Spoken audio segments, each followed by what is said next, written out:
Hi friends, so today we're going to talk about your second project, which is going to be a hollow form animal. So the first thing you want to do is grab some clay, and you'll notice I've got it on my clay board and I'm wedging the clay. So I mushed it a bit and I kind of pounded it to make sure all the air bubbles are out. Next step, I'm going to roll out some clay, and I know that I'm not going to need all of that clay for this part. So here I'm cutting a chunk of that clay off, and I'm going to wrap it in a wet paper towel because I don't want it to dry out while I'm working on the other piece of clay. So now I'm going to roll this clay out using my rolling pin and making sure it's on the canvas board. If I forgot and rolled it on the table, it would get stuck to the table. So canvas board, really important. You'll notice here I'm measuring the thickness of my clay against my thumb. The goal is to never have clay over an inch of thickness. For this project, you're going to want about a ½ inch of thickness for your clay because you're going to be wrapping it.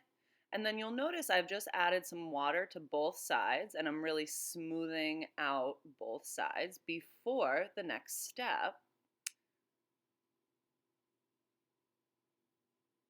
All right, so now what I'm going to do is grab some dry paper towel or wet, doesn't really matter, and I'm going to crumple it up in a ball and stick it in the middle. And what this is going to do is going to help keep my project hollow because pottery that goes in the kiln over an inch of thickness will explode. So this is how you make things that are bigger that don't explode. So I kind of burritoed my paper towel in there, rolled it in, and now I am smoothing out the edges and the cracks. This is probably the most time-consuming part of this project, is smoothing out all the cracks after you've put the paper in. I'm hitting the bottom so I get a nice flat bottom. The goal is that I want my person or animal to be able to stand up. So I hit the bottom. Now I'm wet paintbrushing all the outsides to make sure it's nice and smooth. And just getting all those little bumps and cracks out. So really taking your time and smoothing out all those bumps and cracks that you'll have.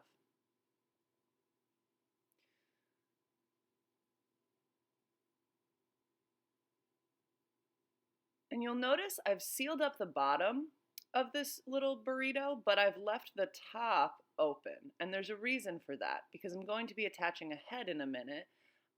And so I've left the top part open there because I'm going to be putting something else on it. But I've sealed up the bottom. And then you will see the next step here in a second.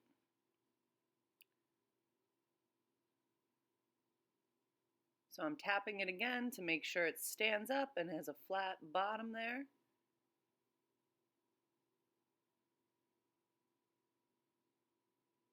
And I want to make sure all those little cracks are smoothed out and that it's fully attached to itself.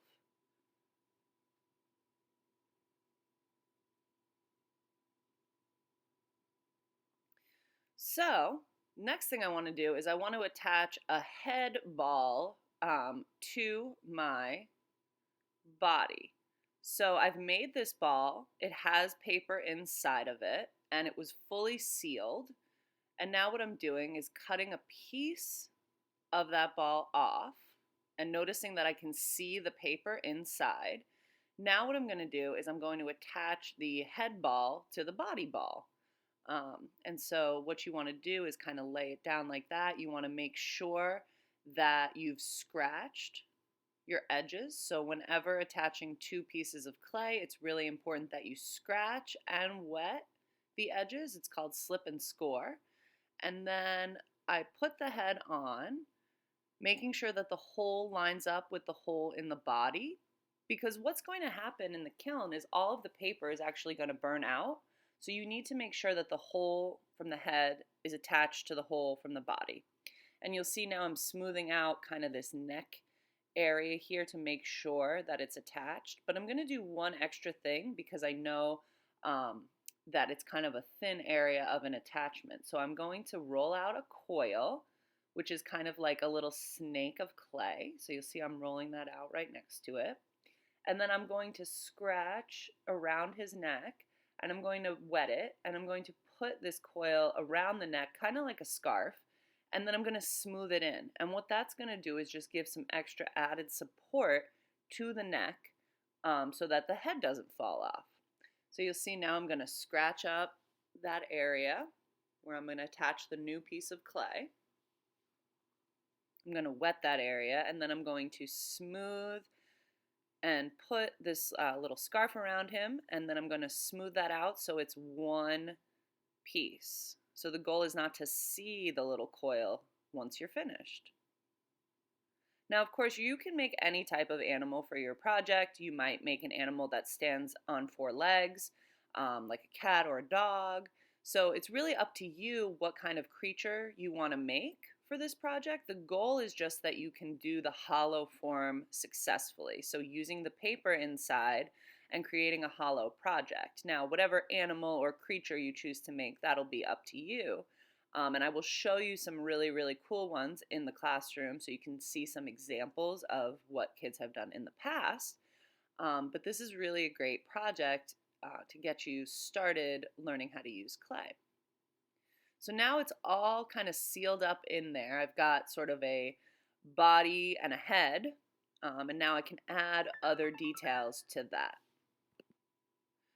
So the last thing I'm going to do that is very important is cut a hole in the bottom of the project, because what's going to happen in the kiln is all of the paper is going to burn out, and it's going to need a way to escape. The smoke is going to have to come out, and so you want to cut a hole somewhere in the project that's not super obvious. So I usually do it in the bottom, and you want to make sure you can see the paper through that hole. If you can't see the paper, you should cut it a little bit deeper.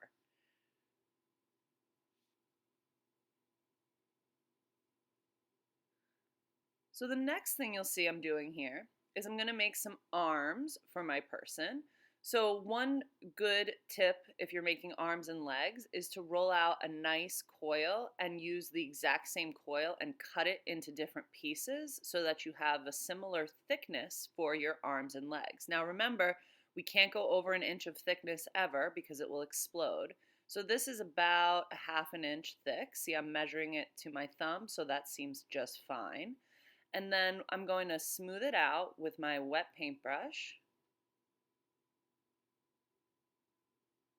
And then I'm going to cut this one coil to make 2 arms. So I know that it's the exact same width for both of the arms. And you could do the same thing for legs as well. So now, other thing I'm going to do that's really important is kind of just place where I think it's going to go before I scratch and score, because I want to make sure I know where it's going and make sure I do the scratching in the right area. So now I know where my arm's going to go, so I'm going to scratch.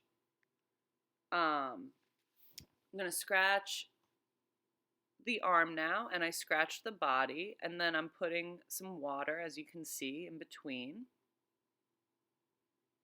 And I'm kind of just laying that arm on there for now. I don't want to smooth the entire arm into the surface because I want it to stick out. But one thing that'll be important is smoothing the back of the arm to the body so that I make sure it has at least one area that it's fully smoothed into. And then it should be fine just kind of resting on the body there in the front. Now, if you were going to make an animal that you wanted to stand up on 4 legs, you'd probably want to make your legs a little bit shorter than I just made these arms. And you might want to let your legs get a little bit solid before you attach them to the body. So what you might do is let them sit out in the air for like 30 minutes and then attach them. They'll be a little bit stiffer and they'll be more likely to hold the weight of your animal. So next thing I'm doing here is just popping on that second arm. Same process, slipping and scoring, adding my water. I'm going to overlap his little hands in the front there. And again, I'm just kind of making a little person for demonstration purposes. I really want you folks to have fun with this and make it really cool. You can add, if it's like a dinosaur, you can add spikes on the outside. You can add teeth, mouths, all sorts of fun things.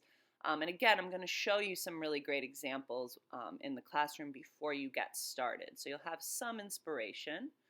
Another thing you can always do is on Pinterest, if you type in hollow form clay animal, you'll find other examples of this project. So now the last thing I just want to show you is what you can do if you made a mistake. So here I've got my pin tool and I'm just kind of carving in some really simple basic eyeballs. But what happens if I carve something in or I do something that I don't really like? How can I fix that, right? So you'll notice here, after I carved out those eyeballs, I did go back in with the wet paintbrush to get all the little crumbs, the dry clay crumbs out and just kind of smooth out his little face. Again, wet paintbrush is one of the best tools.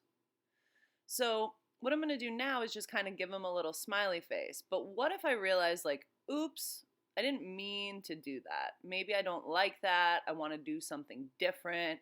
Uh-oh, right? So what I can do is I can wet that whole area and I can just grab a new clean piece of clay and just kind of shove it back onto an area that I didn't like or if I made a mistake.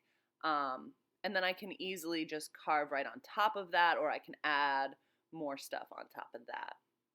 So you've got some basic techniques here for making a hollow form animal.